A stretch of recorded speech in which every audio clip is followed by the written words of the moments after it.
Hello, everyone. Thank you so much for joining us today for the Science, Technology, and Innovation Forum. We're here now for the opening ceremony of the Virtual Innovation Exhibit, featuring open remarks from eminent women in STEM. So we're excited today to share with you a series of lightning talks featuring the winners of the 2022 UN Call for Innovations. So this Call for Innovations is an annual competition that UN DESA holds as part of the Science, Technology, and Innovation Forum. And in past years, we've held an original competition each year. So for example, last year we had a competition featuring innovations to address the economic and social impacts of COVID-19. This year we decided to take a bit of a different approach, partly because we saw that there are a lot of very interesting challenges and innovation competitions really throughout the UN system. And these span a wide range of countries, regions, sectors. We've seen competitions in food and agriculture, in space technologies, in infrastructure, in climate change, in policy, really a very diverse range of competitions. So we thought this would be an excellent opportunity to showcase some of the really interesting innovations that have been captured throughout the UN system for their accomplishments. So this year, we're thrilled to share with you 10 different innovations. These innovators are all winners of previous UN competitions. The Virtual Innovation Exhibit showcases these burgeoning innovators who are addressing sustainability issues in their local communities, particularly by developing and scaling up innovations that address multiple SDGs, and often that address vulnerable communities. So this year we'll have presentations from 10 innovators describing their cutting-edge initiatives and sharing insights from their experience implementing development solutions in different settings. They'll also share their insights about opportunities for new technologies to support sustainable development. These particular innovators have been winners from the following competitions: WTO's Digital Champions for Small Business, UN-USA's Human Space Technology Initiative and Orbital Opportunities, UNWTO's Global Rural Tourism Startup Competition, UNECA's Origin Innovation Challenge, as well as UNIDO's Global Call for Innovations, Solutions, and Technologies. So before we launch into our innovator presentations, we're really thrilled to have opening remarks from eminent women in STEM. These are eminent women scientists and engineers. So for our opening remarks, it's my pleasure now to hand the floor over to our first speaker, Ms. Anita Guruworthi, founding member and executive director of IT for Change, Bangalore, India. Ms. Anita, you have the floor. Thank you so much. It's a pleasure to be here with innovators and to be able to witness the range of innovations that are being showcased today. There are some reflections I'd like to share from the scientific and technological community major group's position paper for the 2021 high-level political forum. The document underscores the need for a truly transformative recovery from the pandemic, one that can foster sustainable and equitable development. It articulates the central place of a just transition where sustainable futures will ensure more creative, engaged, and resilient societies. It draws attention to rising inequalities and new forms of vulnerability that pose existential threats to the social and environmental foundations on which we depend to live and to thrive. And it urges the world to embrace science-informed solutions arising from diverse knowledges rooted firmly in ethical and inclusive innovation that benefits society at large. As somebody who works in an organization that focuses on digital technologies, I certainly believe that the internet and digital technologies hold immense power for a just, transformative, and science-informed transition. These technologies define what is called the paradigm of networked innovation, the possibility of forging serendipitous communities for the potent promise of democratic, decentralized, federated knowledge societies.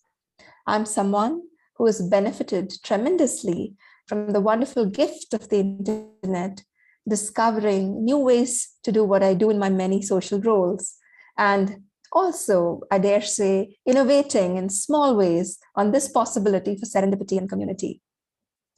Yet, the cultures of innovation today present enormous challenges to social justice and equity. They stifle the democratization of knowledge. The story of Elizabeth Holmes stands as a warning note before us today. Investors poured $1 billion into her startup Theranos before the big reveal that the blood testing revolution the company promised was a big fraud.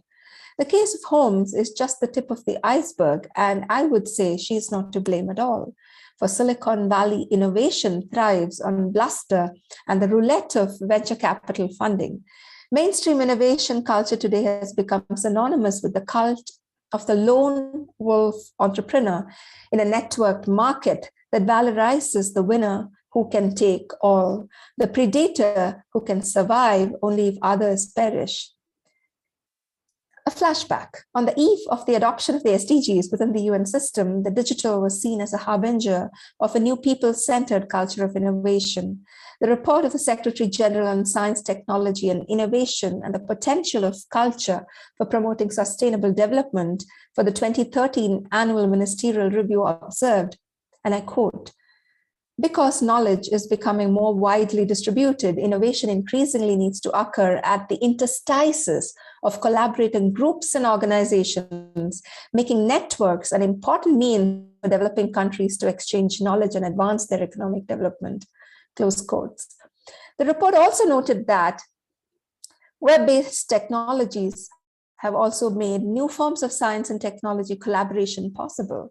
In particular, free and open source collaborations and solutions have emerged, which enable a more inclusive and democratic approach to STI.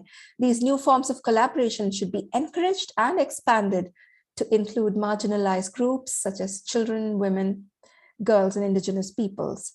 Somewhere along, we seem to have been overtaken by a centralized network, one that has evolved into a data guzzling enclosure.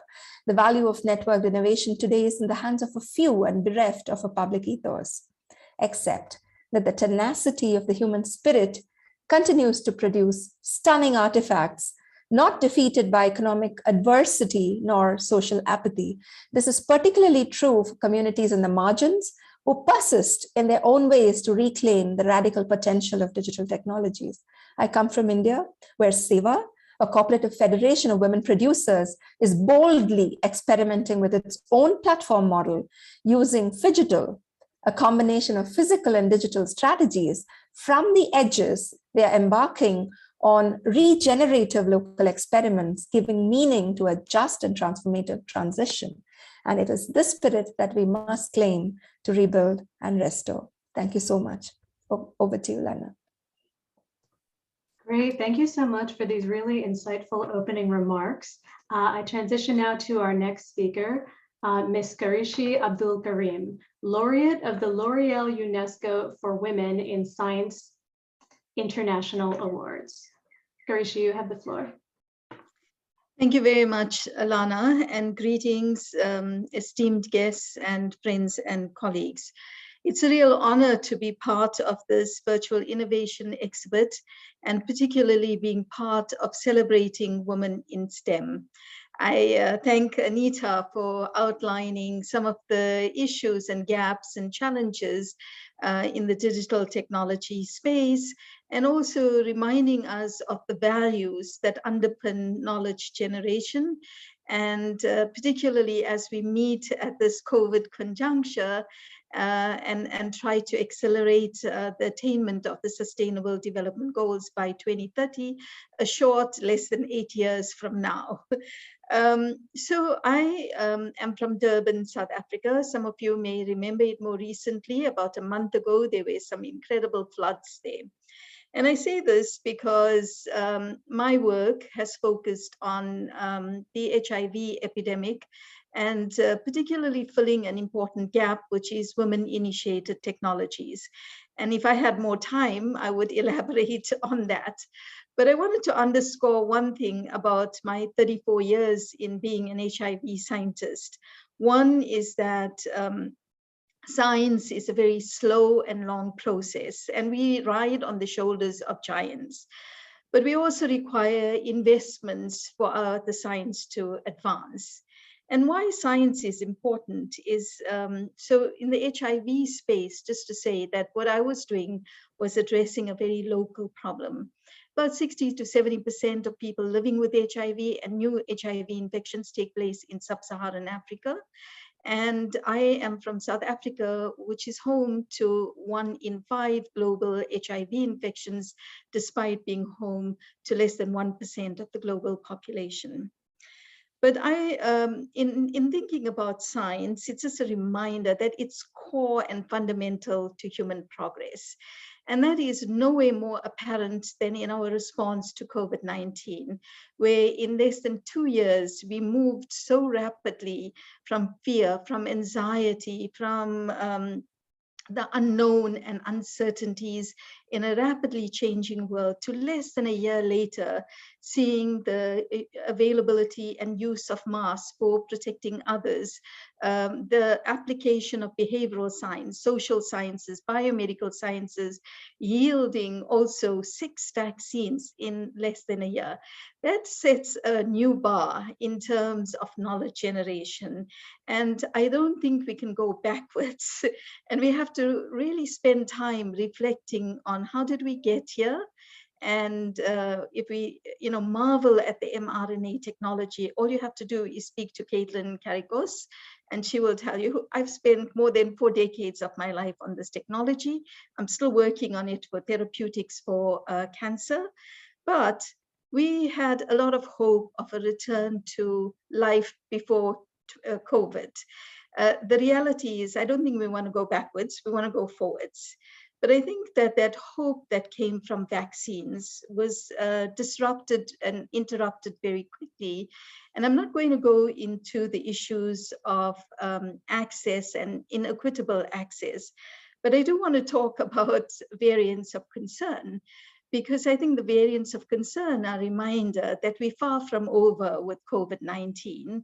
And what is really important now is molecular surveillance. And that's what I want to spend the last 2 minutes talking about, and particularly highlighting an investment that was made in November 2019 by the Africa CDC when it launched the Institute of Pathogen Genomics. So in order to monitor and track these variants of concern, and more recently, we're also seeing sublineages of the Omicron virus creating its own epidemics in different parts of the world. In 2019, when the Institute of Pathogen Genomics was launched, only 7 countries in sub-Saharan Africa, actually across Africa, had genomic sequencing platforms capabilities within their public health laboratories. 48 countries had none.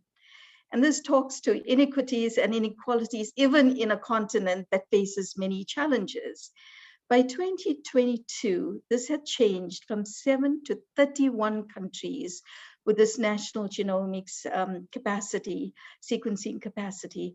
There are currently 18 countries with no national genomic sequencing capacity, and 6 are in the process of transitioning. By 2022, nearly 100,000 sequences of SARS-CoV-2 had been generated and shared as part of the GISAID database. And I want to acknowledge and recognize the contributions of Sophias Tesame and refer you to this reference in Lancet Infectious Diseases.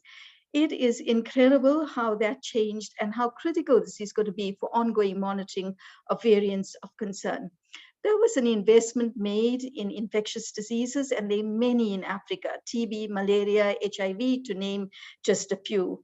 But what we have now is ongoing threats of new pandemics and also natural disasters. I spoke about the floods, and I can talk about islands being submerged and volcanic eruptions. But for scientific progress to be effective requires access. And this is where innovation comes in, because innovation and these small innovations allow diffusion and adoption of these discoveries that are made and take us to the place where we can see transformation and address inequalities and takes us closer to addressing the Sustainable Development Goals. And I just wanted to end by saying that I'm also really excited to be part of this forum, because shortly we will be hearing about some of these innovations that are taking place around the globe and realizing the hope that comes from scientific discovery. Thank you very much. Great, thank you so much for sharing these insights, particularly sharing insights about the inequalities in science and how development moves forward. Next up, I'd like to introduce Ms. Sophia Heyer, Gender and Social Inclusion Research Leader for the Consultative Group on International Agricultural Research program on climate change, agriculture, and food security. Sophia, you have the floor. Thanks very much, and thank you for that introduction, which helps me explain why I look at these issues in the context of climate change. I'll be moderating the energy and agriculture panel a little later on, and I look at these issues in the context both of the SDGs, where for the environment, life on land involves protecting, restoring, and promoting sustainable use of terrestrial ecosystems, sustainably managing forests, combating desertification, and halting and reversing land degradation and biodiversity loss.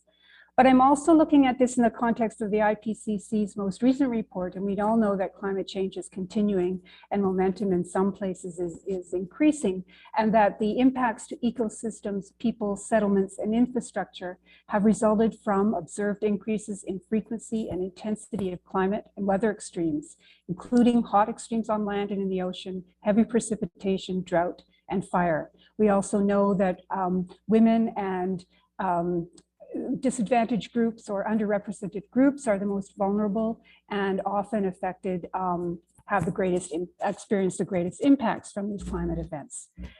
So while we're looking at, of course, the broader view of social issues around, or I'm looking around at energy and agriculture and social and gender issues.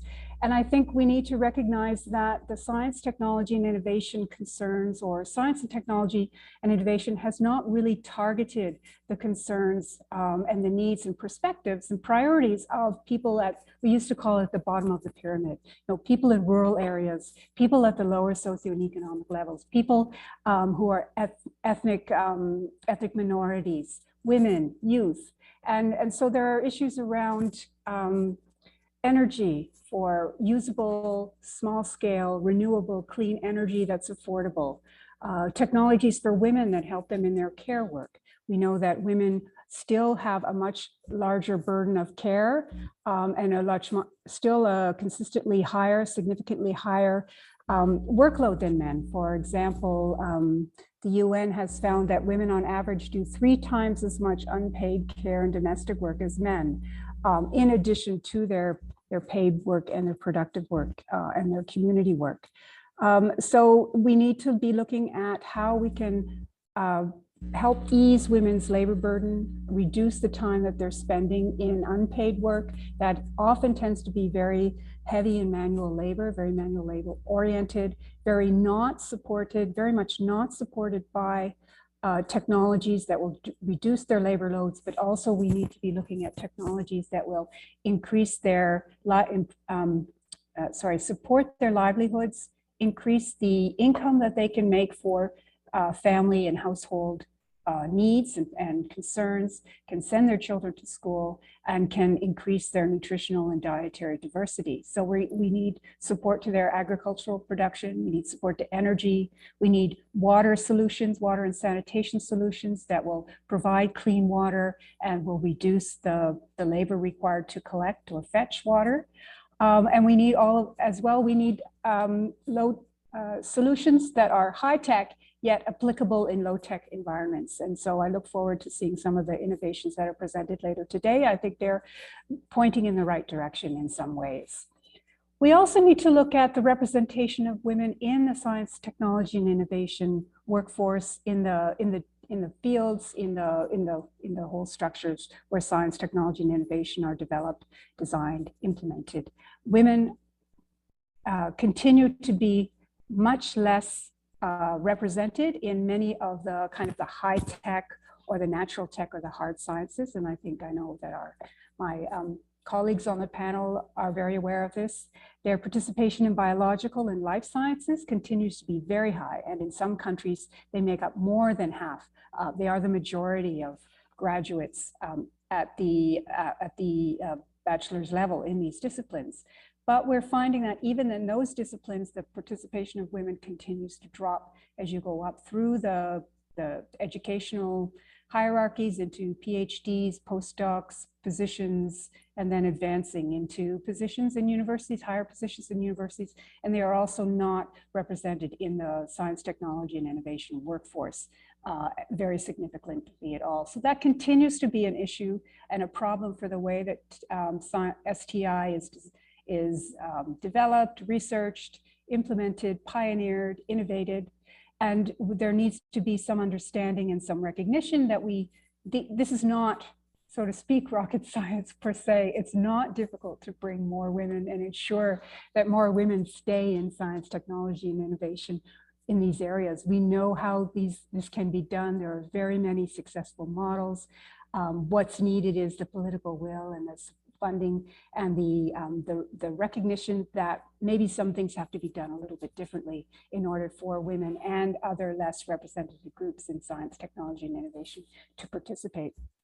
So if we look, for example, at the participation of women in the renewable energy sector, Irina has done an online gender survey on how do you improve women's engagement in deploying renewables for energy access. So this is not even in developing them. This is how do you use renewable energies and what do women need in order to be able to take advantage of this. And they found that most of all, they need access to training and skills development. So women are still not getting that access to training and skills. And why not? How do you, the next barrier is the need to integrate gender perspective in energy access programs. The third need, at 56% of respondents said, how do you enhance access to financing for women in this sector? There's a need to mainstream gender in energy policies, and there's general awareness raising. So we know how to do all of these things. I think it's just time for some concerted efforts to be generated and to be sustained and supported in the global community and at the national level.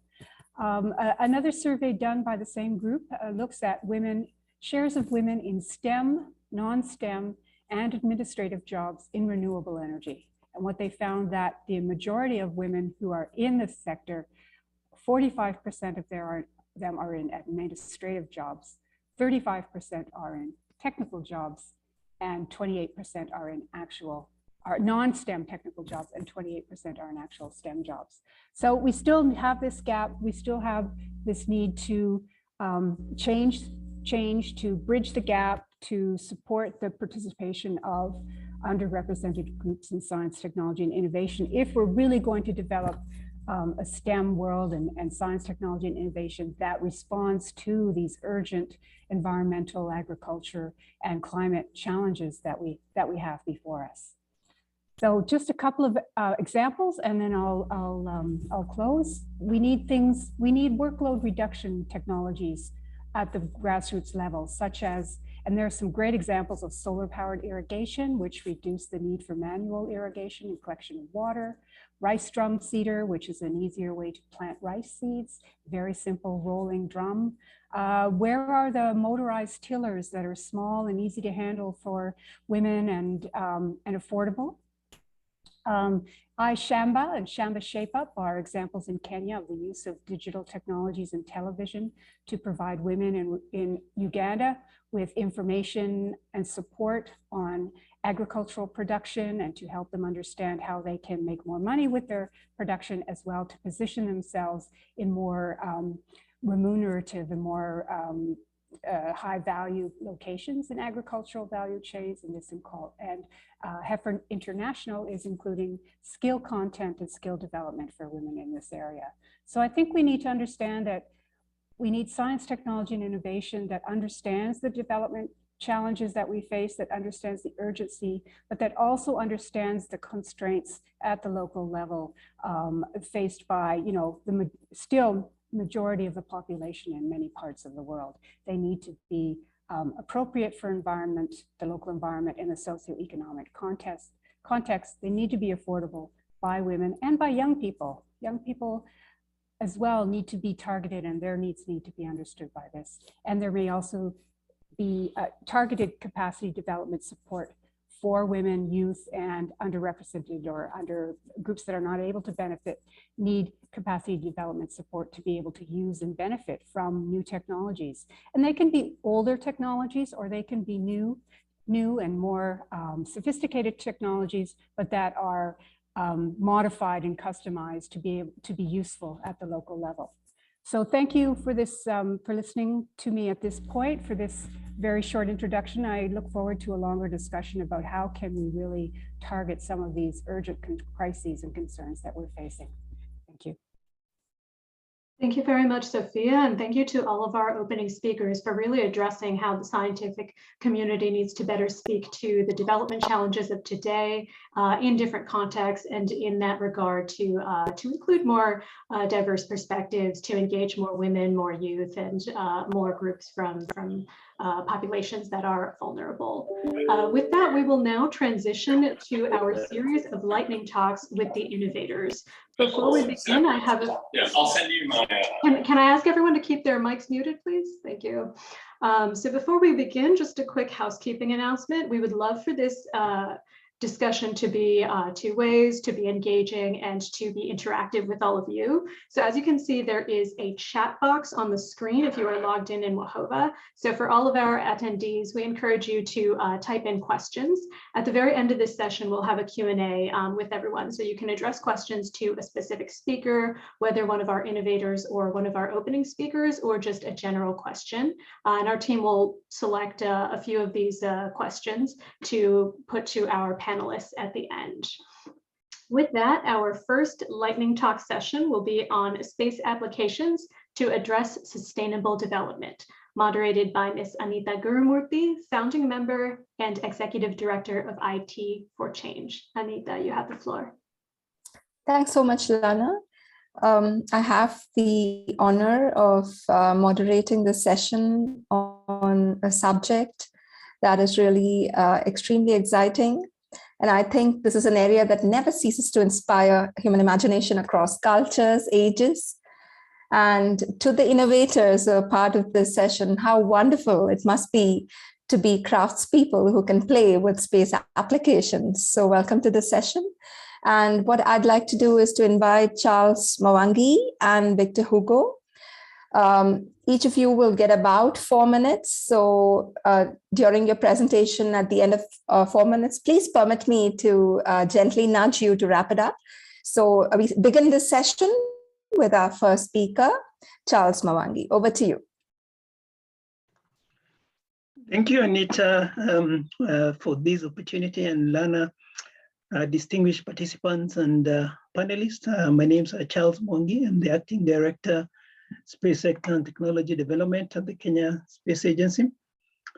I want to take this opportunity again to thank you and DSAM for selecting our project as a winner for the STI Forum Virtual Innovation Exhibition.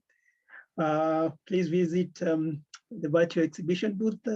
You'll find more content there.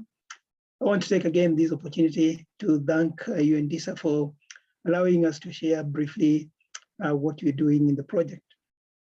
So I'll start by giving a highlight of the Kenya Space Agency. We are a young agency that was established in 2017 with a mandate to coordinate, nurture, and develop space sector to maximize the utilization of space technologies within the country.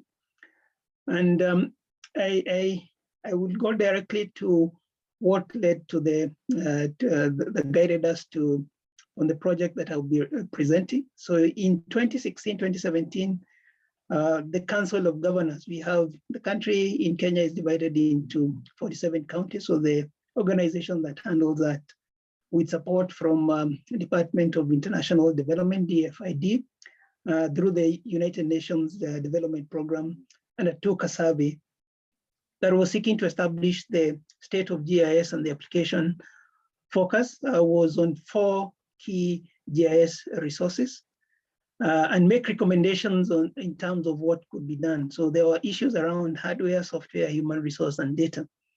And the finding was that about 70% of 21 out of the 30 counties, there were issues around GIS. Over 80% were contracted out GIS services to external entities, which meant that they didn't have internal capacity to develop products. And this seemed to be a common challenge in government and other organizations, especially in developing countries. So what we did is we crafted a program that we called Monitoring for Information and Decision using Space Technology. And the vision of this project was essentially to leverage on the use of free and open source data and systems, as well as co-develop products with stakeholders that would enable policymakers make informed decisions that are grounded on data and evidence.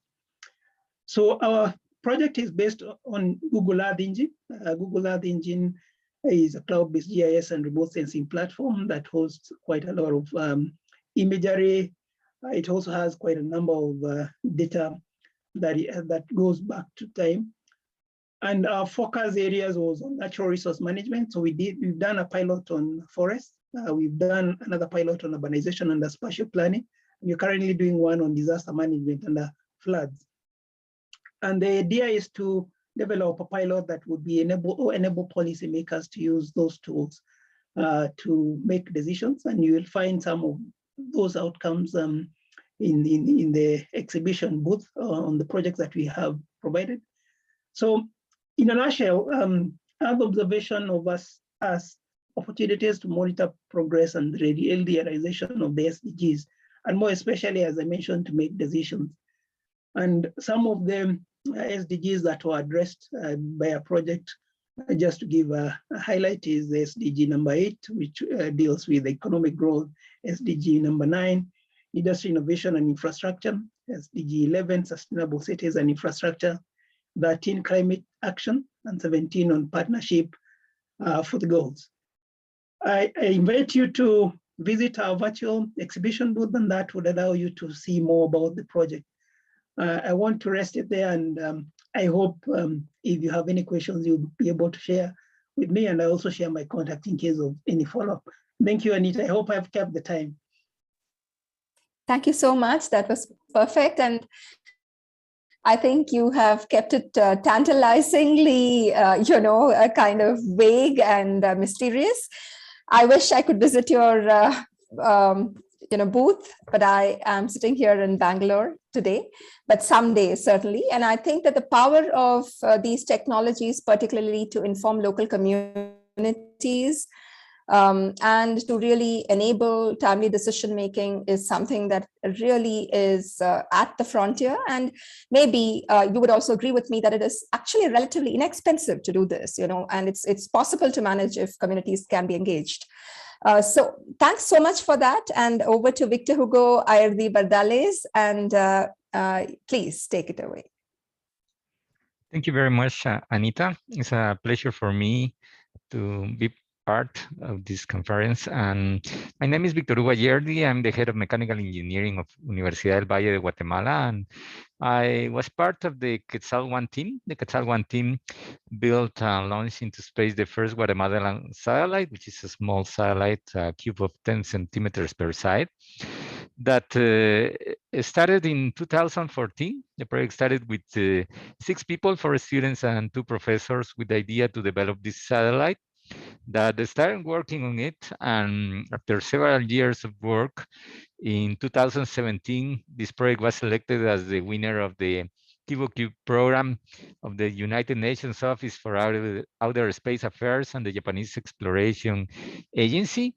And that helped a lot internally in Guatemala, because when this team won that recognition, the credibility that before that hasn't happened in Guatemala, people didn't talk and that thought that it was possible to build a satellite here, was something that was possible after that prize. The team that built this satellite did include almost 100 people during 6 years that the project lasted before going into space, the satellite, and many of them were students with an average age of 20 years old. The satellite operated 211 days in space, and almost 85,000 data packages were received and processed here in our control station. But besides the technical part, this project left a lot of good learning lessons in Guatemala. First, the satellite opened the aerospace field in Guatemala. We don't have aerospace degrees so far in the country, so we started to develop a satellite without specific experience and knowledge about that. And this supported SDG 4 quality education. It's a new field in education now in Guatemala. We have the first aerospace laboratory that continues working in the university, developing other satellites now. We have a good outreach campaign. During 2 years, we had an article published in the main newspaper in Guatemala explaining about the project, what was the satellite, its mission, its components, interviews with the people that was building the satellite, and all of this helped that when the satellite was carried to space by SpaceX rocket on March 7th in 2020, almost all Guatemala was spending on that. It was a really happy day in our country because people were really proud of this achievement. Some high school books includes now material of the satellite, so SDG 4 is supporting that way. SDG 5 too, we have few women, as unfortunately happens in technology, we have a balanced gender problem, but the girls that were part of the team, that were like the 10% of the team, really helped motivating and encouraging other women in Guatemala to study science and engineering. They interviews, they teach workshops, conferences. With that, it was really good for gender equality. Introducing this new field in Guatemala aerospace supports SDG 9, industry and innovation. And finally, SDG 17, partnership for the goals. This satellite was possible with the support of a lot of partnerships, most of them international. 70% of the cost of the project was covered by international partners, and the rest by local partners and the university. So a lot of support to SDGs, and a big a lesson for us how to work this innovation, but also to communicate in order that increase the impact that it will have. Thank you very much. Thanks so much. I think what I take away is not only this idea of national, local to global cooperation and collaboration, but most inspiringly, I think the way in which you managed to, through the system of the public university, take science to local schools, to local communities, so that the endeavor of science is very much part of a non-rarefied, democratic knowledge endeavor, and I think that was, I really wish, I was there. Thanks so much. And thank you to both speakers in this session, Charles and Victor Hugo. Back to you, Lana, and thank you for the privilege. Yes. Great. Thank you so much, Anita. And thank you so much to our innovators for sharing their stories about these truly groundbreaking technologies and also the ways that they can support planning, including climate resilience and urban planning. On to our next lightning talk round on innovations to support economic development and vulnerable populations. I hand it over to the moderator, Ms. Garishi Abdul Karim, Associate Scientific Director of CAPRISA, UNAIDS, Special Ambassador for Adolescents and HIV, and Laureate of the L'Oreal UNESCO for Women in Science International Awards. Garishi, you have the floor.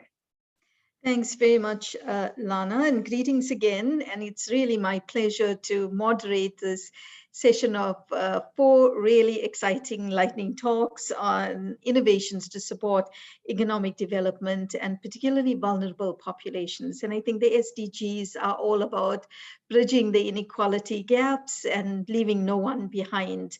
And I'm going to hand over right off to the first of our 4 speakers. We have Mr. Tahir Al-Sheikh Thiab, who will talk to us about VRV. Over to you, Tahir. Hey, it's a pleasure to be with all of you today. Let me first start by sort of paying homage to the actual founder of this project, Ms. Rula Fayyad, who unfortunately could not be with us today. I find it fitting in light of sort of the theme of our gathering today. My name is Sair. I manage VFV Impact, which is sort of the social conscious arm of the company. And the sort of question I'm supposed to answer is, what is our innovation and how does it help advance sustainable development? And I thought the best way to answer that is to refuse the division into 2 parts and just try to answer this sort of latter part of the question just by explaining what VFV does. So the way I think about it is VFV really is a mix of 3 innovations. One of them is conceptual, another one is technological, and then finally there's a social aspect of the innovation. Conceptually speaking, we were quite concerned with the sort of politics of representation, with the objectification of marginalized people, which normally happens in tourism, with marginalized people having to play stereotypical roles as sort of travelers go on the same tours again and again. We also were really concerned with sort of forced changes or sort of transformations that are imposed from outside of these communities. And so conceptually we thought, okay, what can we do to sort of enable what we have been calling the people-to-people travels, to sort of allow our customers who want to experience a more authentic version of these places that they're visiting to actually get that experience, and to at the same time allow our hosts to sort of continue to exist authentically in their diversity. And that's where the technological part of the innovation comes in, because what we developed basically is a user-friendly online platform where we host experiences from our curators, hosts. And that is a sort of an artificial intelligence powered sort of engine, which allows us to track our users' data and movement across the website, conduct sentiment analysis, and then personalize their travel experience and offerings. While at the same time, it also allows us to offer a personalized dashboard for our hosts. Really, though, I do think the sort of most important aspect of the innovation is what I've classified under the social aspect. At some point, we realized that really to sort of actually get at our goal, we needed to work with communities to sort of allow them to transform themselves in ways that allow them sort of higher market access, but while at the same time enable them to themselves make decisions about how this transformation is to be carried through. So we developed the capacity development program. We focused explicitly on sort of people at the bottom and middle of the pyramid. Women and youth is a central focus of our work. And a lot of what we do is sort of like empowerment within the field of tourism, giving people that training that they might require as hosts, and then a digital transformation process, which obviously includes onboarding these people to the platform, but it also includes sort of giving them the digital literacy and skills to be able to navigate the platform. A sort of new focus, and maybe we'll finish with this, is basically what we have realized is the sort of impact / innovation coming out of our work with governments, which is sort of basically our way of trying to deal with the issue of institutional voids. Our comparative advantage in some sense is our sort of expertise and knowledge in the Middle East, North Africa region in particular. But that region, like many other marginalized regions in the world, sort of sometimes lacks certain institutions that businesses in the global north are so accustomed to doing. And one solution would be to just wait for these institutions to develop. Another solution would be to try to sort of see what innovations on the ground exist, what actual practices of communities are there, and then how these practices can be tailored so that they can address the objective that the institution, if it was there, would be filling, as we sort of empower communities to have a more active voice and maybe demand these institutions if they find fit, I should say. So that's VV. Very happy to take any questions. Not sure how much time I've taken, but I hope I have not overstepped my bounds. Thanks very much, Tahir. I think you're right on time, and a wonderful story. I'll come and summarize after we've heard all 4 talks. I'm going to move straight on to Tafara Chukera, who's the founder of Tafara Online, which is a digital marketing and innovation consultation trust. Over to you, Tafara. Well, thank you so much. I am so excited to be connecting from Zimbabwe, and we are honored to be awarded this opportunity by the United Nations to be part of the exhibition for the STI Forum. And this evening, I just want to talk about our project that we launched last year. Tafara Online, like what has been said, is a digital marketing and innovation consulting trust.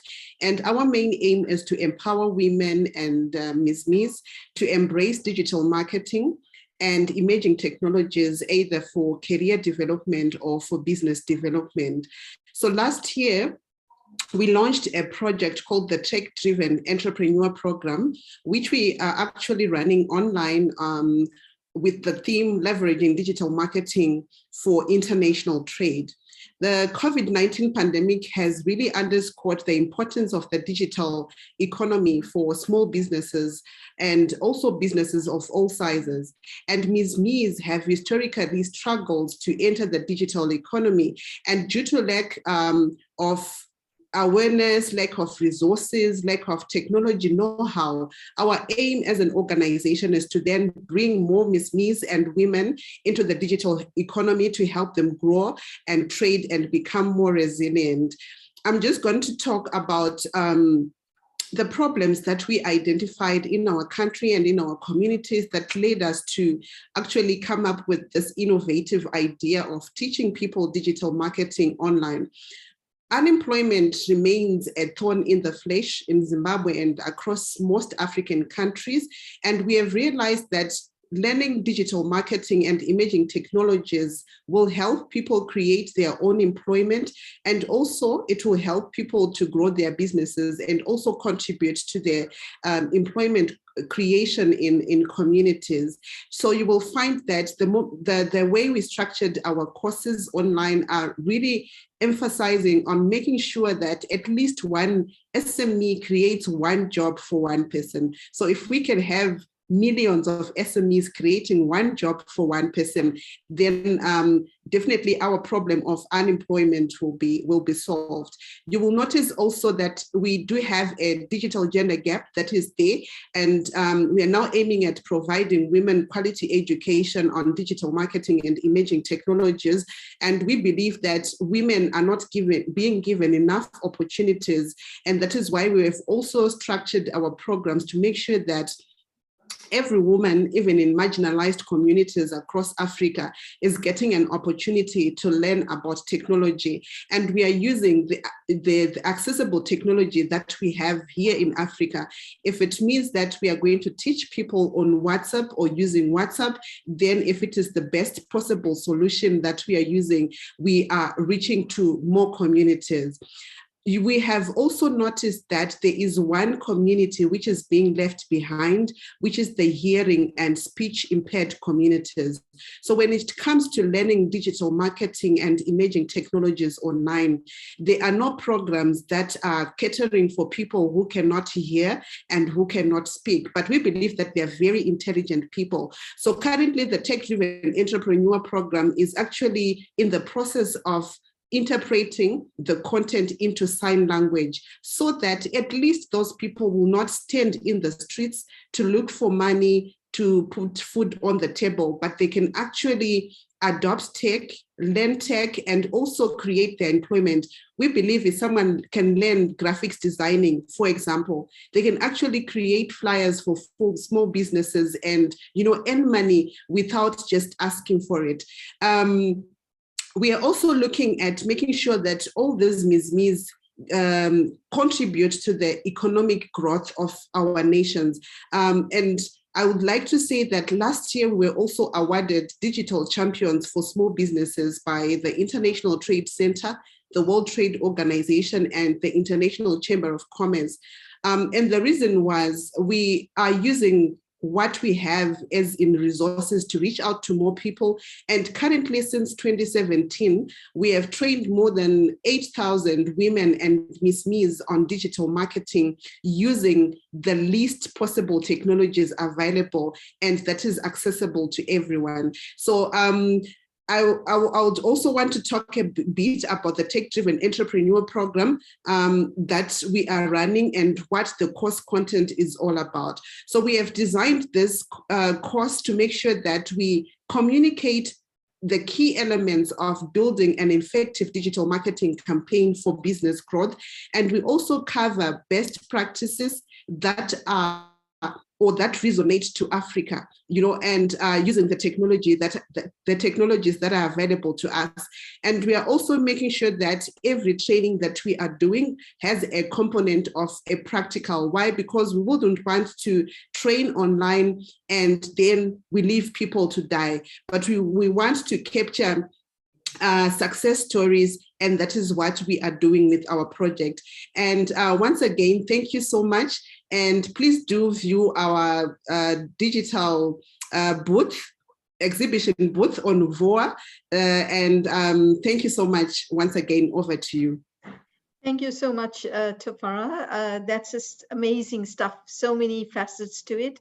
But we're going to move on to Javier Cardenas, who will talk to us about his organization, Rotamundas, that he's the CEO and founder of. Over to you, Javier. Hello, we are very happy. And in Rotamundos, we are building the new consensus tourism. And the one question that we would like to answer is, what is our innovation and how does it advance sustainable development and help that? A tourism that empathizes with culture, heritage, and environment value, support local communities, and minimize environmental impact. Does consensus tourism integrate spiritual, material, and environmental concepts? It goes beyond responsible tourism. It seeks sustainability as an integral differentiation. We started with small local hotels, mom and pop lodging spaces, help them on their digitalization, standardization, and sustainability process. Because digitalization allows small independent establishments to obtain tools that help them to optimize resources, hyperconnect them, and allow them to open up to a borderless market in which to offer their services. At Rotamundos, we have the clear conviction to shake the hand of that small families around Latin America. We are present in 5 countries, Mexico, Colombia, Ecuador, Peru, and Costa Rica, but we have since 22 months. And we provide them with the necessary technology tools. So that small families who live from tourism have the possibility of living much better. And to date, we have helped more over 300 independent properties owners in that 5 countries. And this gave us the opportunity to help local families thrive in a post-pandemic moment as a very needed support for this industry after difficult years. So Rotamundos solves critical problems in the industry with an important comeback post-COVID-19. Lack of standardization, because 95% of that accommodation spaces and experienced operator in this segment are not affiliated to any hotel chain. And they are owned by small families with an average of 12 rooms per property, and an important lack of professional property management capabilities, strategies, and guidance. So there is a huge technology gap in the region, and over 50% of non-affiliated property reservations are not online, are walk-ins, are offline. They are actively in only one OTA or online trial platform, and they are not present in any GDS in this global distribution system. In summary, they live offline even when the travel industry is now completely online. It's an e-commerce industry right now, and they are also brandless. All of these small property, cabin, glamping sites, tree houses, they all have their own brand. So they lack of budget and scale to negotiations in international strategy alliances. And it is a super fragmented and pulverized market. We standardize it to impact positively to properties, follow our guidelines, our recommendation, standardization, and environmental management, like energy, water, and waste. And on the other hand, the social management, local economies development, ethnics, human rights, and equity gender. We're working very closely with communities. And our current impact, we have impacted more than 1,000 family members, more than 21 regions in Latin America, more than 2,000 community members employed, and more than 1,000 women employed. So, faithful to our mission of fuel the new consensus tourism, we have taken the next steps of our journey. So we are now looking after the short-term rental properties, because we are seeing a new trend, a new era of remote workers and digital nomads. So property receiving over 1 billion guest arrivals worldwide. So we will standardize sustainable futures among our properties, promote concession tourism, and provide digital solution and technology to maximize commercial and operations. So and the other question, what recommendation do Rotamundos have to science, technology, and innovation? First, provide the necessary means to entrepreneurs so they can maximize the impact of the solution they offer to recognition, among others. This will allow them to have greater exposure. So on one hand, the final benefits knows the tools that are available of them, and on the other hand, encourage investors to support the ventures to engage the social environment impact in communities. Second is to promote projects like this. Congratulations all, and in joining collaboration among governments and companies to leverage the public sector with the mechanisms and necessary scope to reach the final benefit through the different levels of government and the private sectors, has the necessary tools to promote the sustainability development. The world belongs to everyone. We have only one home, one planet. The last 2 years has taught us that only together can we generate a real change. We need to open our eyes. We need that will and actions to all parties to promote development and live better. So science, technology, and innovation are of utmost importance for sustainable development. We have the opportunity to transform it together. Only together we can transform. The moment is today. Let's leave the world and let's travel and save the world together. Thank you so much. Thank you so much, Javier. And then our last presenter is Dr. Atish Shah, and he's the founder of Rover Labs. Over to you, Atish. Hello, everyone. Thank you, Ms. Karim, for this opportunity to share my, my initiative. It's my pleasure to present about our initiative. So I am called Atish Shah. I'm a medical doctor working in the intensive care unit and a biomedical engineer by qualification. I'm the founder of Rover Labs. We are a very young company based in Tanzania. And the problem Tanzanian amputees were facing is that they do not have access to functional myoelectric and bionic hands, since they are way too expensive to buy. And these hands can cost anywhere north of $20,000, and it does not have to be this way. And so we are developing a 3D printed myoelectric hand that is made to cater for the needs of Tanzanian amputees. It is a battery-powered hand, and it can be recharged with a mobile phone charger. And our product is the first locally manufactured myoelectric prosthesis in Tanzania. And all of it is made in-house with a team of vibrant local Tanzanians. So our device is the first of its kind in Eastern Africa and the most affordable in Eastern Africa. As the company, we envision as we move forward that in the near future, our product will be in par with functionality with similar products in the Western markets, only to be much reasonable in price. We have a second dimension to our initiative, that is the social aspect, apart from the development of the arm. As some of you might be knowing, amputees are a stigmatized lot, is a stigmatized population.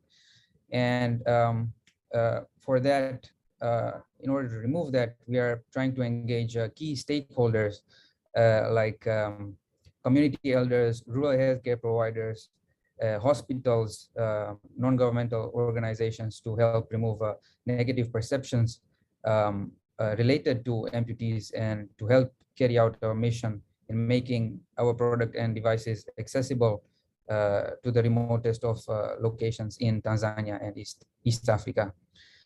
As regards to sustainability, through our innovation, we aim to reduce poverty by making amputees regain part of their former dexterity, thus giving them the independence and confidence to engage in meaningful economic activities. Moreover, we also hope to reduce inequalities stemming from disability by empowering the amputees so that they can start to engage themselves in higher capacities, especially higher level decision making. And we are promoting industrialization and innovation by partnering with academic institutions from developed countries. For example, as of now, we are partnering with Glasgow, and they are helping us in research, and adoption of high-tech, low-cost technologies for our setting, which in turn supports the local development of our product. As regards to the recommendations for the community, for the science and technology community, we wish that they promote innovations by creating more funding or opportunities for innovators like us, especially from low resource settings. And for the innovators, especially, I would like them to network more, make collaborations with people who are interested, reach out, communicate in all the capacities. And through that, they will, find partnerships which are very beneficial.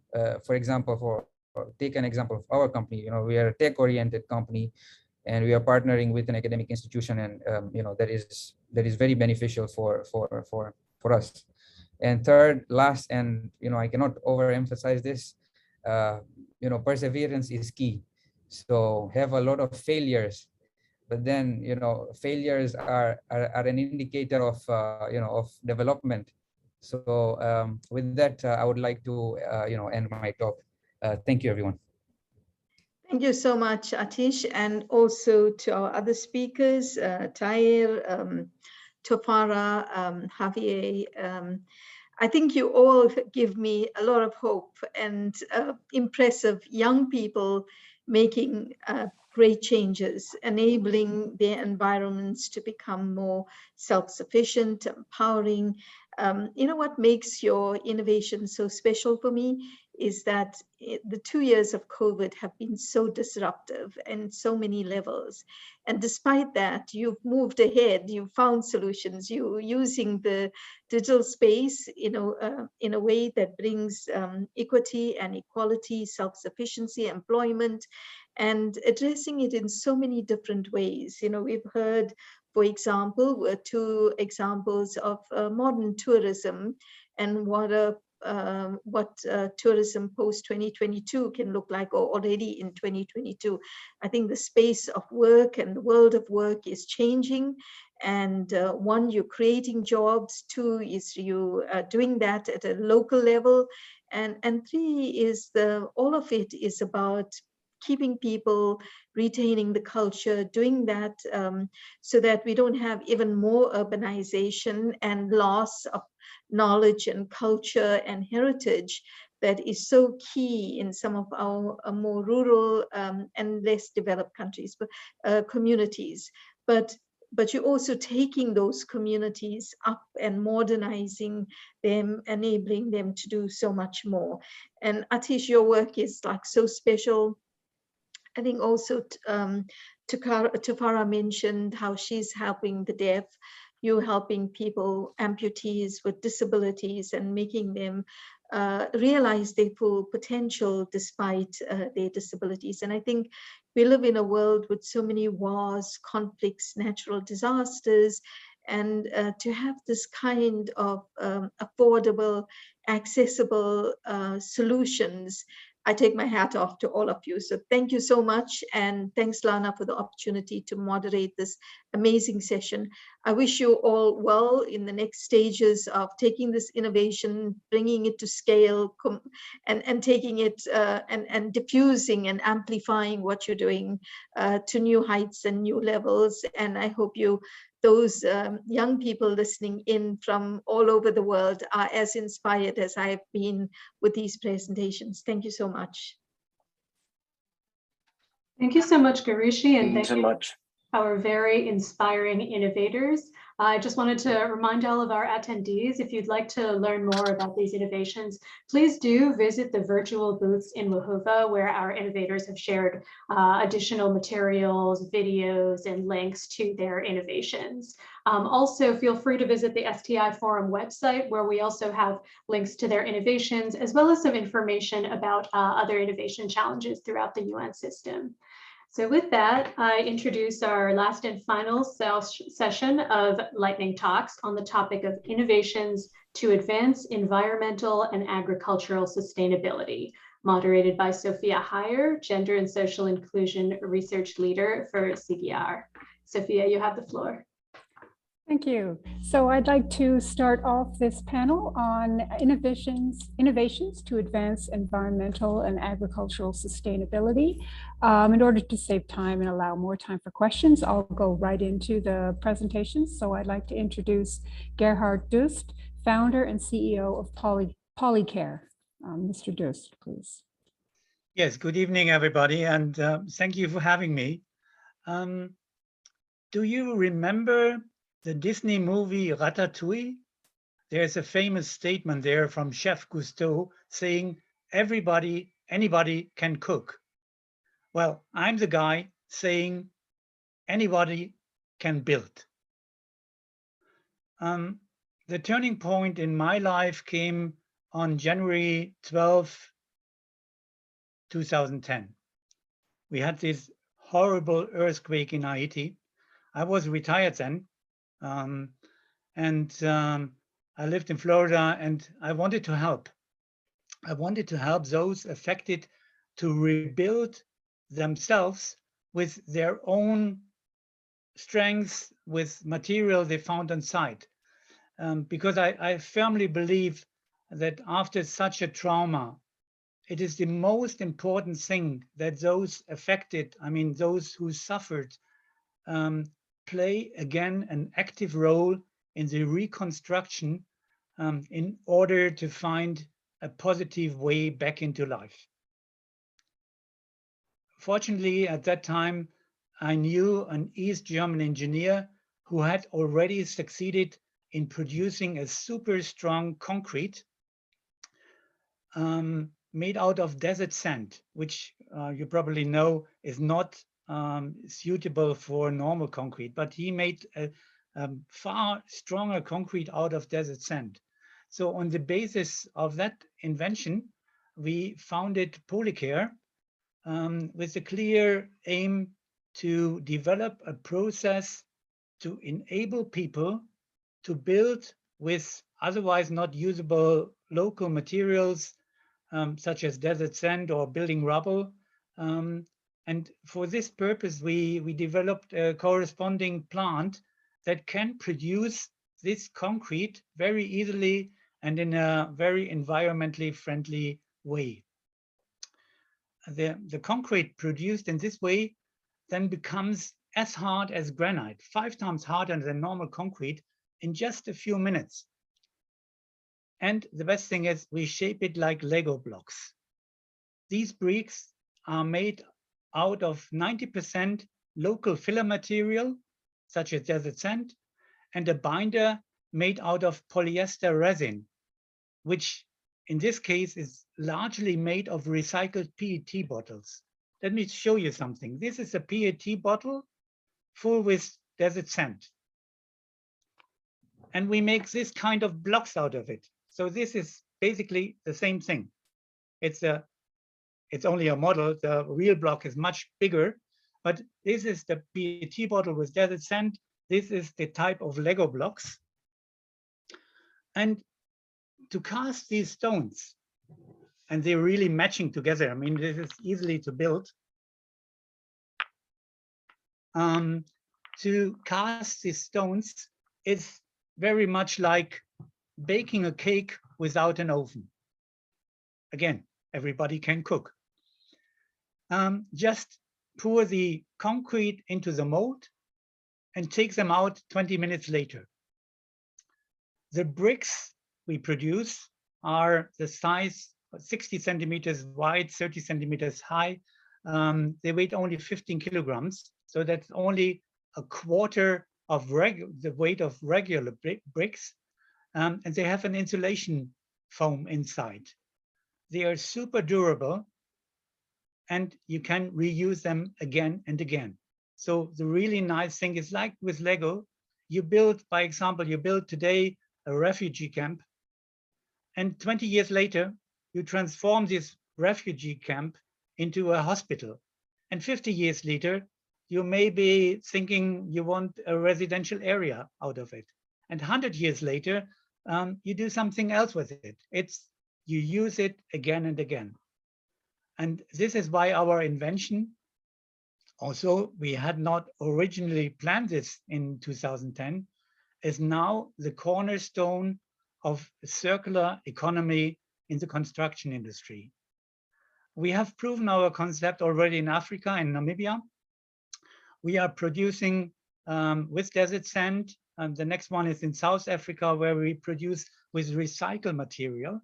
And our dream is that we come away from take, make, waste, the regular linear economy. And we will hopefully in the future only use recycling material to create stones which you can use for hundreds of years again and again. And I really hope that in the next 20 years, people are rethinking the way of our economy, because in nature,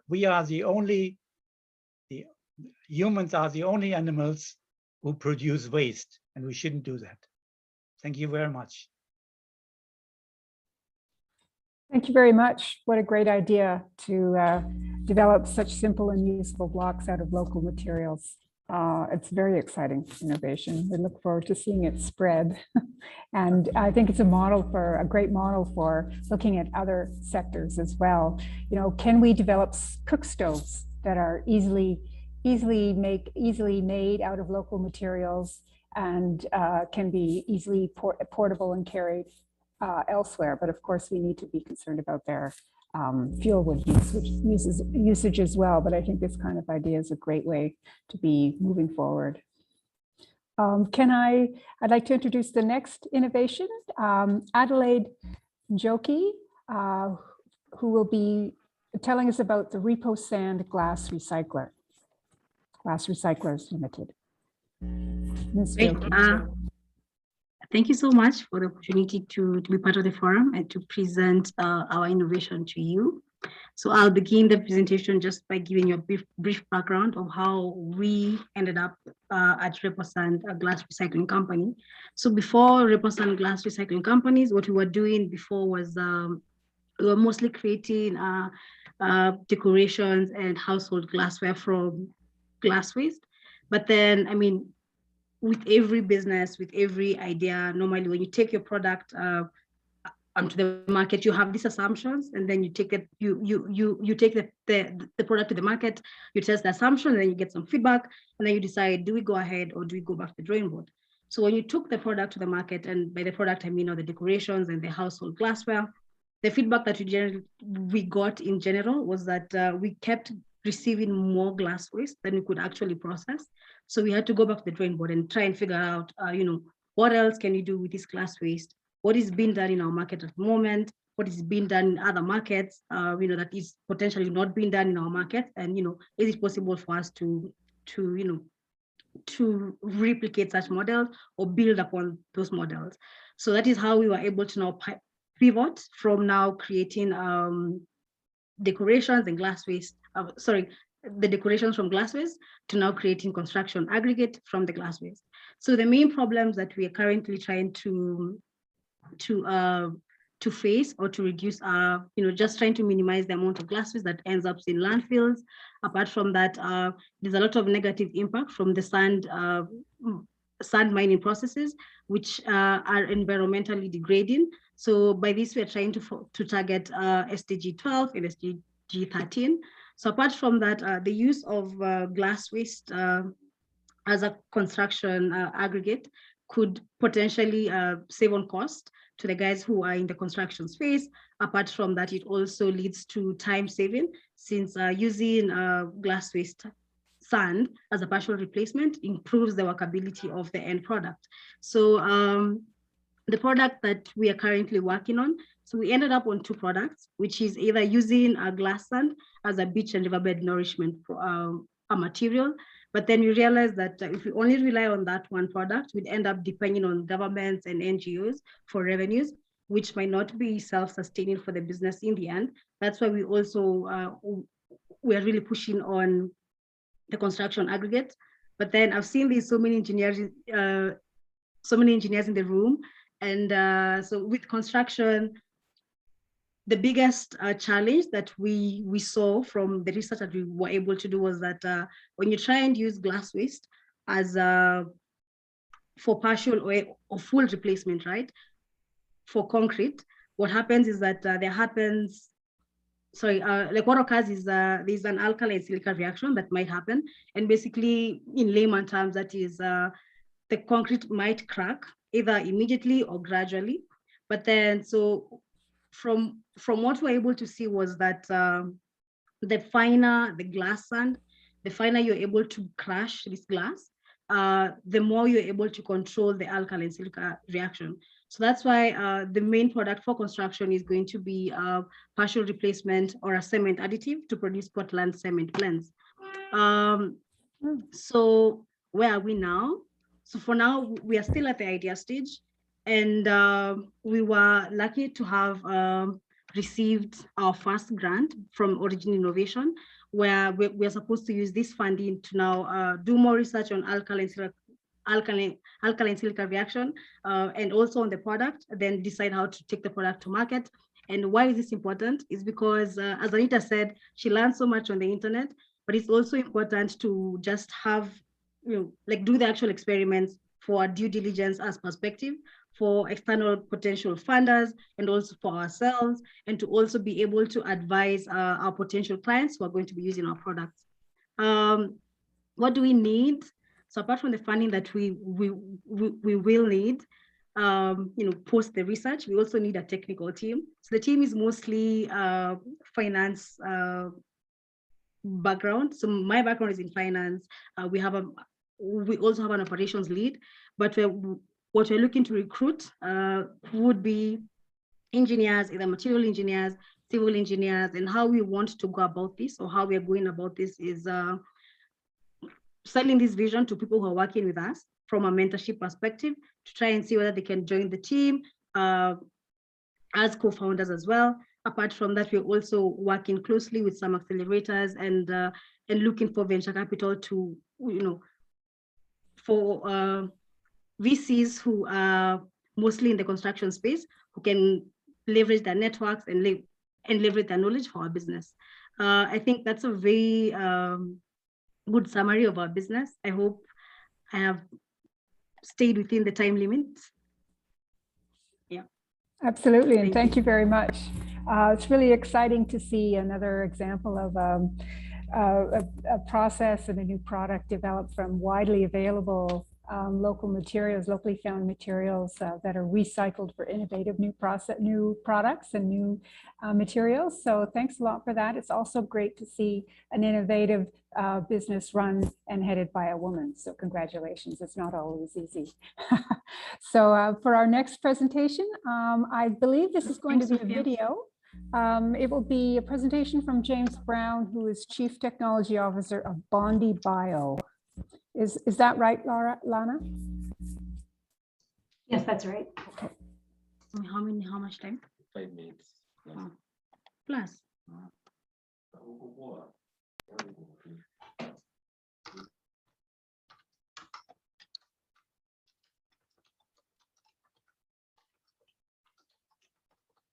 My name is James Brown, CTO and co-founder of Bondi Bio.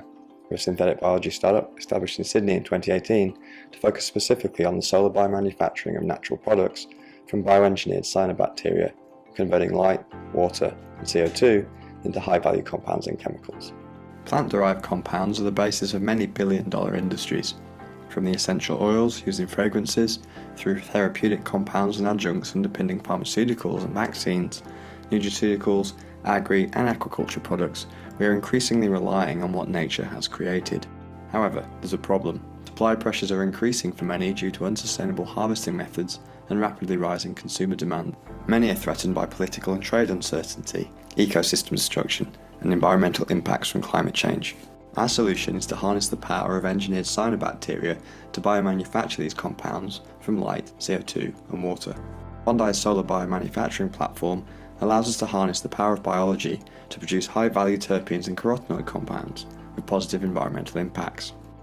Cyanobacteria are the fastest-growing light-based organism on the planet.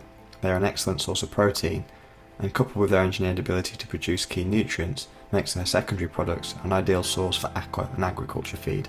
We have a standout senior leadership team. My co-founder Edward O'Brien has extensive startup experience. As Ringtail Solutions CEO, Eddie guided an Australian R&D company to global leadership.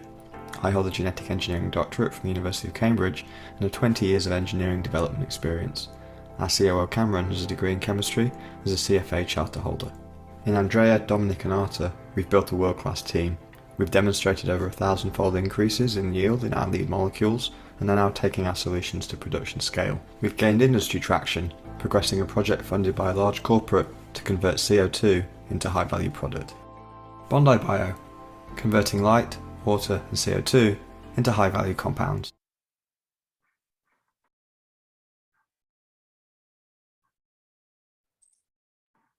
Thanks to Bondi Bio. Sounds really exciting again to see how new high-tech processes can be applied to meeting basic needs, basically. So I'd like to move on to our final presentation. Rebecca White is CEO of Pebble Labs Incorporated. Rebecca. Thanks so much. I'm thrilled to be representing Pebble here today, and I'd like to thank UNDESA for selecting Pebble Labs as an innovation winner. We're very, very honored. All parts of farming and food production must urgently become climate responsible and sustainable. That's everything from minimizing food waste and ensuring equitable distribution to land use and inputs used, especially in crop protection. Losses to diseases and pests are substantial, and globally it's estimated that up to 40% of yields are lost every year. Diseases and pests not only reduce the amount of crop produced, but they also cause extensive damage, making the crop unsellable and potentially causing further damage in storage. As the climate warms, diseases and pests spread toward the poles and continue to evolve rapidly, making these impacts grow over time. And so in order to meet SDG 2, zero hunger, we must address these losses and quickly. Traditional crop protection chemistries are problematic. They cause widespread damage to the soil, they contaminate water, and in some cases, they're a significant threat to human health and safety. At Pebble Labs, we believe the future of climate change, responsible climate change, excuse me. I'm so sorry. The future of climate responsible crop protection is biological, working with nature using microbes. We've developed novel biological solutions to address the problems caused by diseases and pests. We're channeling existing biological mechanisms into defenses against threats to crop yields. Our technology, called directed biotics, uses naturally occurring symbiotic microbes from crops of interest as a platform to deliver RNA. Using our computational biology and bioinformatics systems, we carefully design RNA molecules to have high target specificity and efficacy and extremely low chances of off-target impacts. We isolate, identify, and characterize microbes from the microbiomes of crops of interest and precision engineer those microbes to express our RNA molecules. Our platform can be used with many crops, and it's adaptable to a variety of crop protection threats. RNAi is a highly conserved defense mechanism. It's effective against viruses, fungal infections, insects, and nematodes. We let our microbes do the heavy lifting. They act as biofactories in the crops to produce continuous systemic RNAi protection against the diseases and pests. By using microbes, we're significantly reducing development time compared to crop bioengineering technologies, and our platform can respond to the evolution of diseases and pests much more quickly than traditional crop protection chemistries. Because we're using symbiotic microbes, we can address threats in both terrestrial agriculture and animal food production. Our first products target diseases in vegetables and in shrimp. We're partnering with leading industry companies to develop our products with a focus on ease of use for farmers and clear routes to market. We're currently actively seeking new partners for our agricultural targets. Pebble believes strongly that science, technology, and innovation are crucial to sustainable, climate responsible farming and food production, and we're committed to developing safe, effective biological solutions to help farmers successfully protect yields and quality by working with nature using symbiotic microbes expressing defensive RNA molecules. Great, thank you very much. So I'll just close by thanking you for your presentation. And again, it's great to see, a process to develop an alternative to chemicals for these really, really hugely important issues of pests and diseases and in agriculture, where, something beyond applying more chemicals to the soil that may have health effects and may have effects on the soil. So thank you. Thank you to everyone on the panel for these really brilliant and innovative solutions. Great, thank you all. Thank you to all our innovators and our women in STEM for sharing their very interesting insights and so many inspirational innovations in sustainable development. So we'll move on now to a Q&A session. We had some very interesting questions from the audience as well. So our time is quite limited. We have about 15 minutes. So what I'm going to do, I'll ask a few questions from the audience, and for our innovators, if you would like to respond, please just mark your name in the chat and I'll call you in order. I do request that you try to answer just one question and limit your responses to about a minute, since we have quite limited time. So please don't be offended if I cut anyone off. I just want to make sure we get some time for everyone. So the first question we have, what experiences or strategies can you share for making the STI ecosystem more accessible to women? This can be from your point of view as a woman in STEM or as someone in an institution that is making progress in attracting and supporting women innovators. Excellent. So I'll start by giving the floor to Rebecca. Rebecca White, you have the floor. Thanks so much, Lana. This is one of my favorite things to talk about. It takes a lot of mentoring. Excuse me, I'm so sorry about my voice. It takes a lot of mentoring and particularly looking for excellent candidates that are women who are interested in innovation and entrepreneurial work, and creating an active network where you can access those women. Excellent. Any other responses from our innovators? Perfect. So we'll move on to the next question. What can the UN, whether at the global level or through regional commissions or country offices, do to support you and other innovators striving to advance sustainable development? What would be most helpful to support you? Any innovators like to respond?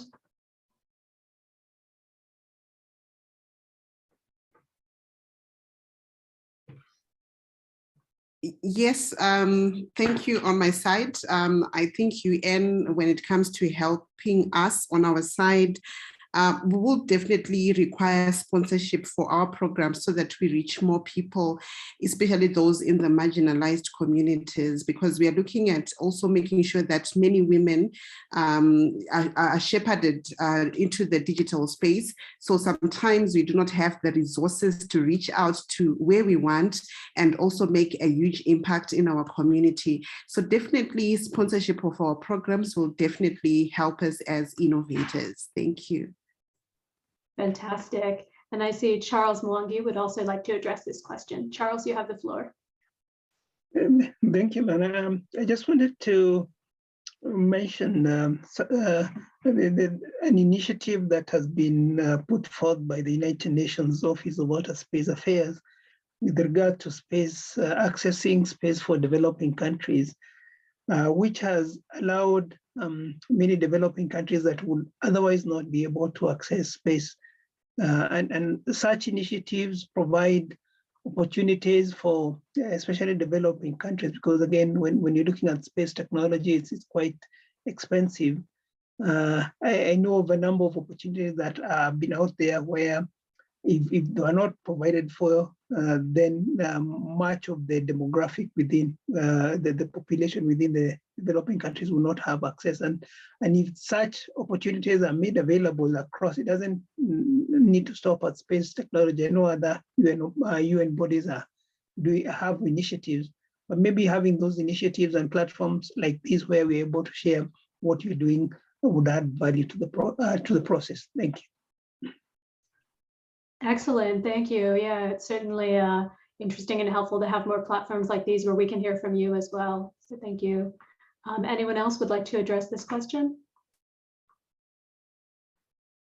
Okay, then I will address the next. So it was particularly interesting to hear about how a lot of these initiatives in economic development that are really coming from the private sector are also addressing vulnerable communities. So for private sector, what are your recommendations about how to align private sector incentives with the needs of economic development for developing countries and particularly for vulnerable communities? I particularly address this question to those of you who are working in tourism or in the private sector. Any responses?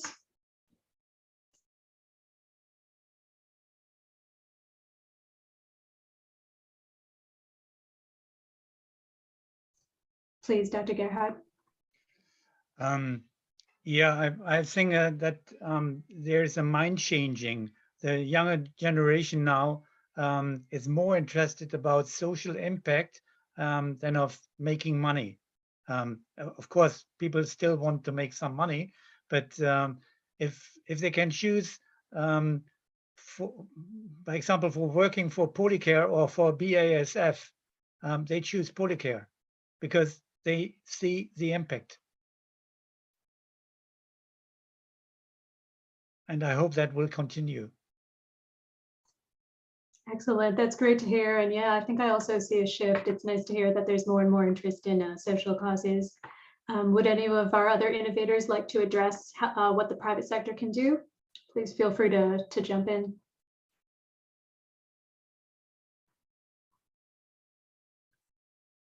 Okay, I will address our next question to our women in STEM. So I believe Garishi unfortunately had to leave a little early, but for Anita and Sophia, this question is for you. Worldwide, there seems to be a crisis of trust in science. Can you share reflections on how to address this problem? Let's start with Anita and then Sophia. Thank you. Thank you. I was listening to the previous question about, how do you incentivize the private sector? What would there be for the private sector, if you're really talking about social impact? And I think coming very close to that one, what I want to say is that these are not questions that really you place in the language of trade-offs. I think we really have to step back a little bit and ask, what is the purpose of science? Is it really competitive? Is it really, what are the ethics that define, the world of scientific knowledge? And so in some sense, I think the boundaries between society and science, I think that's really where I see the answer. Yeah. Yeah, it's an interesting question, obviously very pertinent nowadays with, I'm sorry, Anita, were you going to continue? No, go ahead. Okay. Obviously very pertinent for, the COVID situation and kind of the effects of technology we see in the environment. But I think, so I had a thought and I lost it. Oh, I know. Education, of course, is important for people to understand science and scientific literacy, and we've been talking about that for years and years and years. But maybe we need to be thinking about presenting science in different ways and not just formally in the academic setting. And I think that's part of, the problem. It's seen as something very stodgy, something very formalized, something very, people do in laboratories or at computers. And, so maybe one of the answers is more, with the digital world that we have, maybe, and social media, maybe there are more interesting and innovative ways to present scientific concepts, in sort of an informal adult learning context, rather than kind of having people enroll in courses and even online courses to learn kind of the formal structures of how science is done and who does it and sets it up and so forth. And of course, being in this sector for a long time, we do need to see more women in science, maybe not wearing lab coats, but doing things that are relevant to the world around us. And in that relation, bringing science down to the local level and technology. And so one of the examples is, the Barefoot Solar Engineers project in India, but there's also Solar Sisters in Africa. And these are, very targeted, practical based technology, science-based technology solutions to energy problems of solar power, solar panels, where women or people in the community are trained on their setting them up, maintaining them, running them. And so they have an understanding of the concepts, they have an understanding of the value of science, and they feel empowered themselves to play a role in the operation and management and perhaps even innovation around science. And so, how do you bridge that gap between the academic and the lab and so forth with, people's lives on the ground? Thanks. Great, thank you so much. And then I have one last open question for anyone who would like to respond. And then lastly, we'll have some closing remarks from our women in STEM. So this question is for everyone. Often we hear about technology transfer from the global north to the global south. We hear about technologies coming from wealthier countries and moving to low-income countries. But I think today and many recent innovations have really illustrated how much innovation is happening in low-income countries and also in the global south, how these innovations are really very agile, in many cases very adaptable. So I'd love to hear from any of you who would like to share any examples of cases or lessons learned on how innovations from the global south are really leading the way forward and how the world could learn from such examples. The floor is open.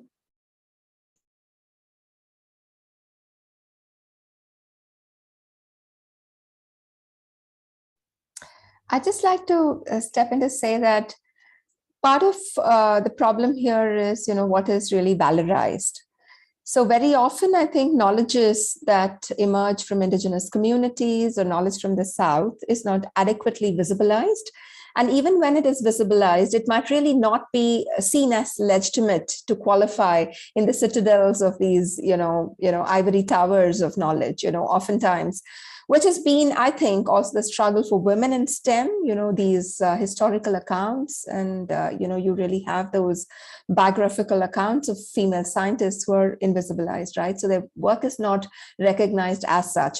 So that's one problem about the Global South. And the second, I think, is the institutional order of what is rewarded. And I think particularly coming from the digital arena, I can actually see aggressive and preemptive patenting that is carried out even without any innovation, like there will be a seed of an idea somewhere, but there will be this battery of lawyers who help these large firms, come in and sweep down and preemptively patent that idea, which is not even born. So these institutional arrangements sometimes and the rule making at the international level do not favor countries of the Global South. And that's a constant contestation. And I think that there's no other way than to be fighting the big fight.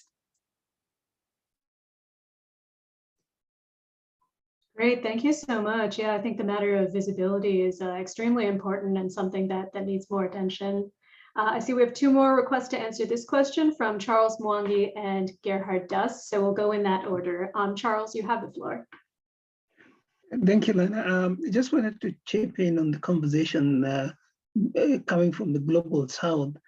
I think initially there was a challenge in terms of the assumptions that the Global North was making in terms of potentially the needs of the Global South.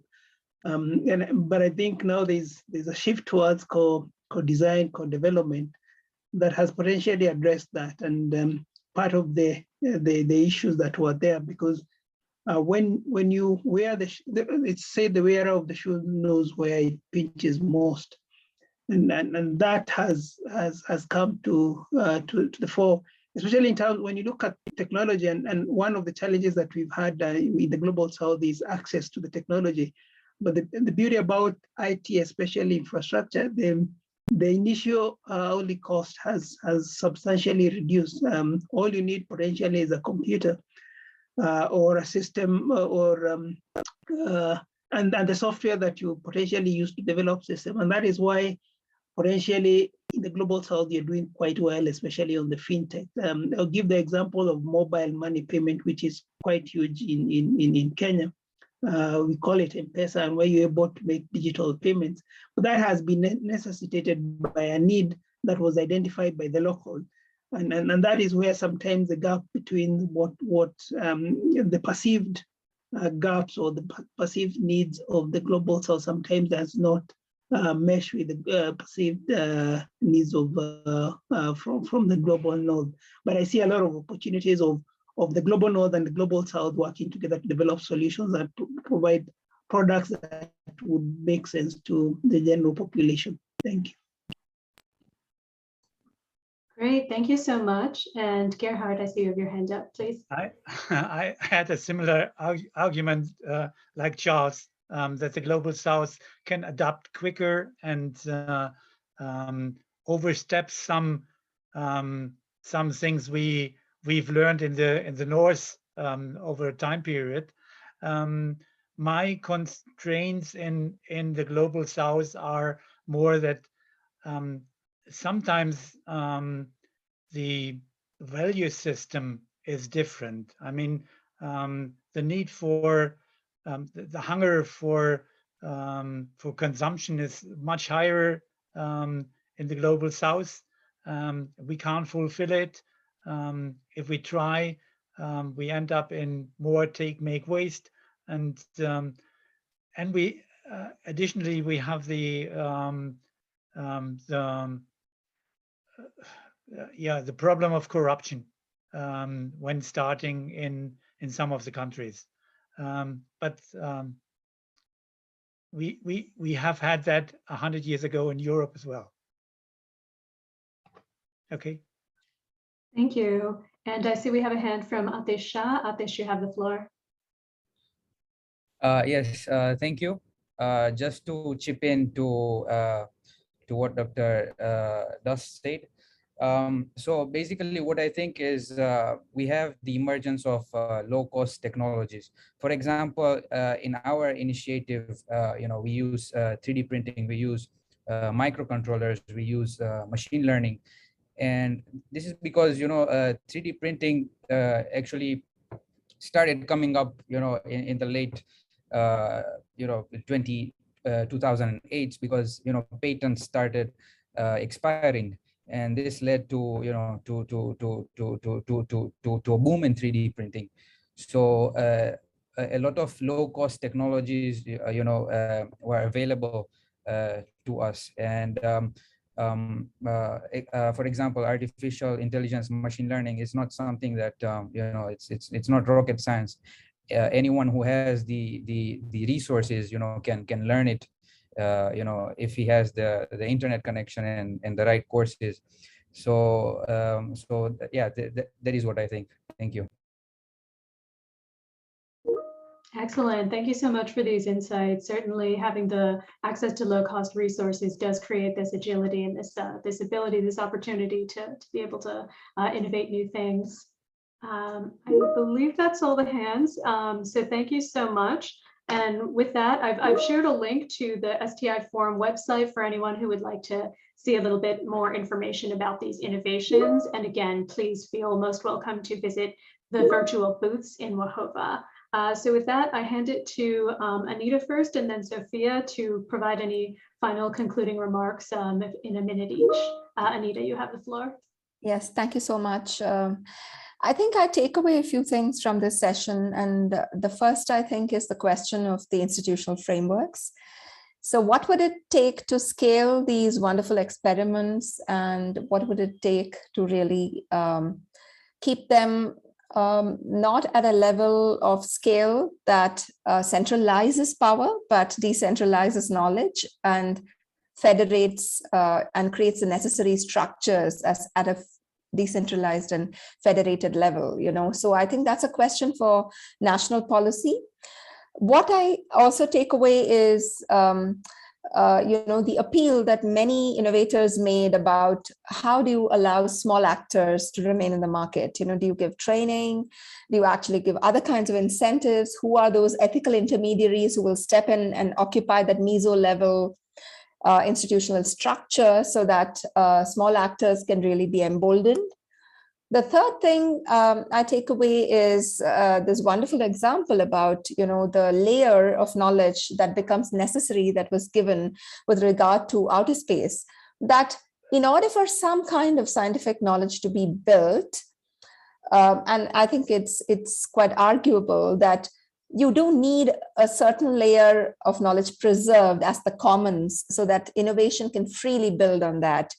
Otherwise, if you lock up and enclose all knowledge, then it's really going to be extremely difficult for any kind of innovation.